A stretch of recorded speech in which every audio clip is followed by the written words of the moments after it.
To begin, we want to connect our R1 GNSS receiver to our Windows 10 tablet or computer via Bluetooth. We will go to our bottom right toolbar and access our Bluetooth options. From there, we can hit Add Bluetooth or other device and Add Device, choosing Bluetooth. If your R1 is turned on, you should see it under the available devices. It will be titled GNSS, followed by the device's serial number. The serial number can be found on the very back of the R1 near the barcode at the bottom. Next, there is one more thing we have to do while we're here, and that's to scroll all the way down to the bottom and look for more Bluetooth options. Once we're there, we're going to click the COM ports tab. And what we want to look for is for the COM port that has the GNSS server attached to it. In our case, it's COM port 15.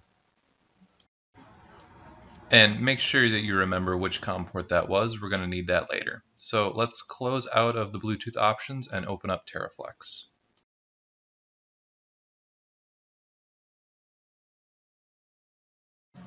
Now that we're in TerraFlex, we're going to want to connect up that R1 to the actual software itself.